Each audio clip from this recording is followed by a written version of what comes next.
یہ آیت کریمہ اتری وَلَسَوْفَ يُعْتِيكَ رَبُّكَ فَتَرْضَىٰ، اللہ رب العزت ان قریب آپ کو اتنا عطا فرمائے گا کہ آپ راضی ہو جائیں گے۔ تو اللہ کے نبی نے ارشاد فرمایا اذن لا ارضى وواحد من امتی فی النار، تب تو میں اس وقت تک راضی ہی نہیں ہوں گا جب تک میری امت کا ایک ایک آدمی جہنم سے نکل کر جنت میں نہ داخل ہو جائے۔ اور جب یہ آیت کریمہ نازل ہوئی عسیٰ ان یبعثک ربک مقاما محمودا، پروردگار عالم ان قریب آپ کو مقام محمود سے سرفراز فرمائے گا، تو صحابہ نے پوچھا یا رسول اللہ یہ مقام محمود کیا ہے؟ تو اللہ کے نبی نے ارشاد فرمایا هو الشفاعہ، مقام محمود شفاعت ہے۔ اس لیے اے غیر مقلدین تم نبی کی شفاعت کا انکار نہ کرو۔ ایک طرف تم لکھتے ہو کہ نبی کی شفاعت، نبی کو شفاعت کا اختیار نہیں، اور دوسری طرف روزانہ دن میں 5 مرتبہ اذان کے بعد یہ دعا بھی مانگتے ہو وارزقنا شفاعتہ یوم القیامہ، اے میرے اللہ نبی کی شفاعت قیامت کے دن عطا فرما۔ کیا تمہاری کتابوں میں جو لکھا ہے وہ جھوٹ ہے، یا جو تم دعا مانگ رہے ہو وہ جھوٹ ہے؟ اس لیے تم کو متعین کرنا پڑے گا کہ اگر نبی کی شفاعت کا ایمان نہیں تمہارے دل میں ہے، نبی کی شفاعت پر تمہارا ایمان نہیں ہے، تو پھر اذان کی دعا میں کیوں کہتے ہو وارزقنا شفاعتہ یوم القیامہ، اے میرے اللہ قیامت کے دن نبی کی شفاعت عطا فرما۔ اس لیے ماننا پڑے گا کہ ان کے قول اور عمل میں بڑا تضاد ہے، ان کی کسی کتاب میں کچھ لکھا ہے، کسی کتاب میں کچھ لکھا ہے، ان کا مذہب نہیں چونچوں کا مربع ہے، اتنا تعارض ہے، اذا تعارض تساقط، اتنا تعارض ہے کہ پورا مذہب ہی ان کا ساقط۔ اور میں تو یہاں تک کہتا ہوں کہ اللہ کے نبی سید عالم صلی اللہ تعالی علیہ وسلم کو اتنا پاور اور اختیار دیا گیا کہ آپ نے ابو طالب کو بھی جہنم کی گہرائیوں سے نکال کر جہنم کے کنارے کھڑا کر دیا۔ حضرت عباس رضی اللہ تعالیٰ عنہ بارگاہ رسالت میں حاضر ہوئے اور عرض کیا یا رسول اللہ ان ابا طالب کان یحوتک وینصرک ویغضب لک فہل نفعہ ذلک، ابو طالب آپ کی بڑی مدد کرتے تھے، ابو طالب آپ کے لیے لوگوں سے لڑ جاتے تھے، ابو طالب آپ کے دشمنوں سے دشمنی کرتے تھے، تو کیا اس کا فائدہ ابو طالب کو ملے گا؟ اللہ کے نبی ارشاد فرماتے ہیں، مسلم کی حدیث ہے وجدتہ فی غمرات من النار فاخرجتہ الی ضحضاح، ہاں اس کو جہنم کی گہرائیوں میں ڈوبا ہوا دیکھا تو اس کو کھینچ کر جہنم کے کنارے کر دیا۔ اور بخاری شریف کی حدیث ہے فإن ما اغنیت عن عمک، اپنے چچا کو آپ نے کیا فائدہ پہنچایا؟ فإنہ کان یحوتک وینصرک ویغضب لک، کیونکہ وہ آپ کی مدد کرتے تھے، آپ کے دشمنوں سے لڑتے تھے، آپ کی حفاظت کرتے تھے۔ اللہ کے نبی ارشاد فرماتے ہیں ہوا فی ضحضاح من نار ولولا انا لکان فی الدرک الاسفل من النار، وہ اس وقت جہنم کے کنارے کھڑے ہیں، اگر میں نہ ہوتا تو وہ اب تک جہنم کی گہرائیوں میں ڈوبے ہوتے۔ اس سے نبی کے پاور اور اختیار کو دیکھو۔ ایک طرف اللہ کا یہ فیصلہ ہے ان اللہ لا یغفر ان یشرک بہ ویغفر ما دون ذلک لمن یشاء، پروردگار عالم شرک کو معاف نہیں کرے گا، شرک کے علاوہ کو معاف کر سکتا ہے۔ دوسری طرف اللہ کا یہ اعلان ہے لا تبدیل لکلمات اللہ، اللہ کا کلمہ، اللہ کا فیصلہ بدلتا نہیں۔ ابو طالب ایمان نہیں لائے تھے، ابو طالب کا انتقال شرک پر ہوا تھا، اللہ کے فیصلے کے مطابق ان کا ٹھکانہ جہنم تھا۔ اللہ کے نبی سید عالم صلی اللہ تعالی علیہ وسلم، رسول اللہ صلی اللہ تعالی علیہ وسلم اللہ کے سب سے زیادہ اطاعت گزار ہیں، اس لیے اللہ کے فیصلے کو تبدیل کرانے کی کوشش نہیں کرتے، بلکہ اللہ کا فیصلہ اپنی جگہ پر باقی ہے۔ اور ابو طالب کو فائدہ بھی پہنچ رہا ہے۔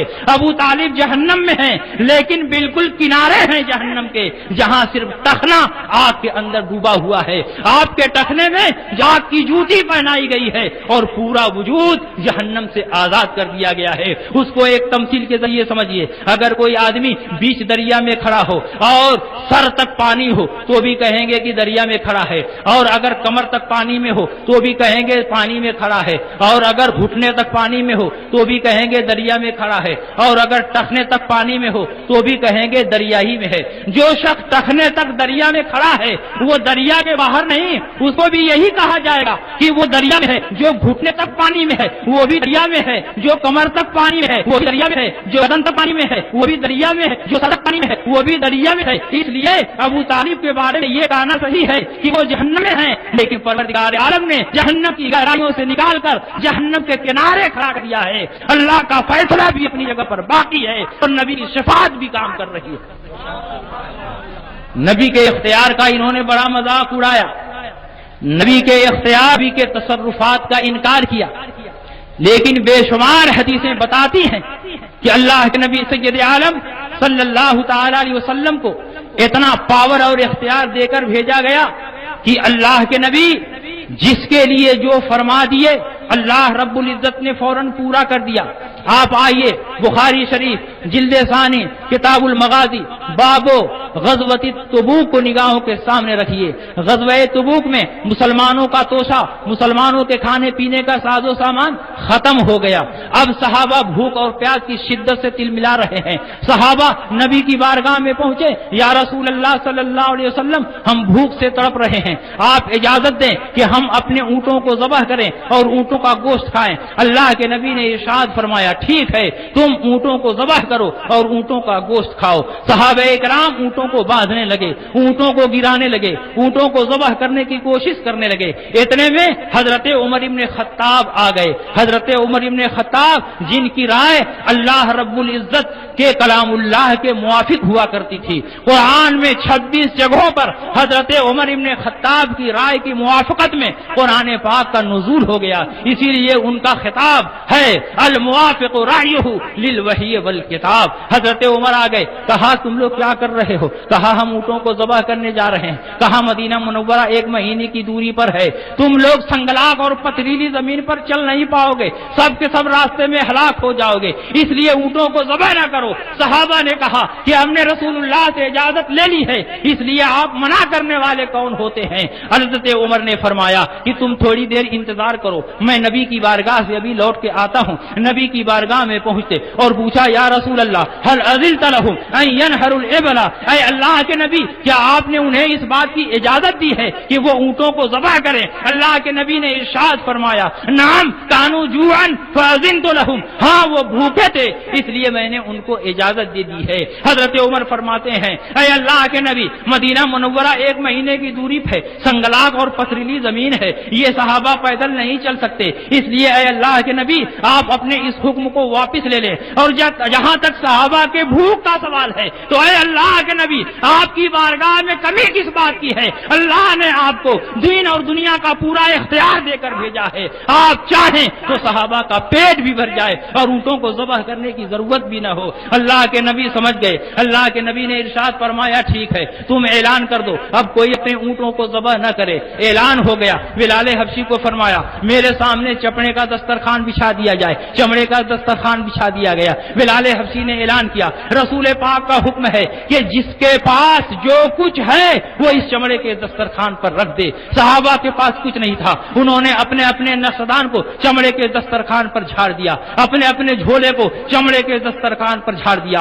اور کتنا جمع ہوا؟ بخاری کے الفاظ ہیں فلم یوتا الا قبضۃ او قبضتان، 1 مٹھی یا 2 مٹھی جمع ہوا اور اس سے زیادہ جمع نہیں ہوا۔ اللہ کے نبی سید عالم صلی اللہ تعالی علیہ وسلم اس کھانے کے پاس تشریف لائے، اس ستو کے پاس تشریف لائے، اپنا ہاتھ اس پر رکھا، صرف ایک جملہ ارشاد فرمایا بارک اللہ، اللہ رب العزت برکت دے۔ اب اللہ نے اس میں اتنی برکتیں اڈیل دی کہ نبی نے اعلان فرمایا اے میرے صحابہ اب تم لوگ قطار در قطار آتے جاؤ اور اس دسترخوان پر بیٹھ کر کھاتے جاؤ۔ 40,000 صحابہ ہیں، باری باری آتے ہیں، سب کے سب شکم سیر ہو جاتے ہیں۔ اللہ کے نبی ارشاد فرماتے ہیں اب تم اپنے برتنوں کو لے کر آؤ اور اپنے برتنوں میں اس کو بھر لو۔ تمام صحابہ برتنوں کو لے کر آتے ہیں، اپنے برتنوں میں بھر لیتے ہیں۔ فما ترکوا الا ملؤوا اوعیتهم، صحابہ نے چھوڑا نہیں، اپنے تمام برتنوں برتنوں کو بھر لیا، تمام صحابہ کھا کر شکم سیر ہو گئے،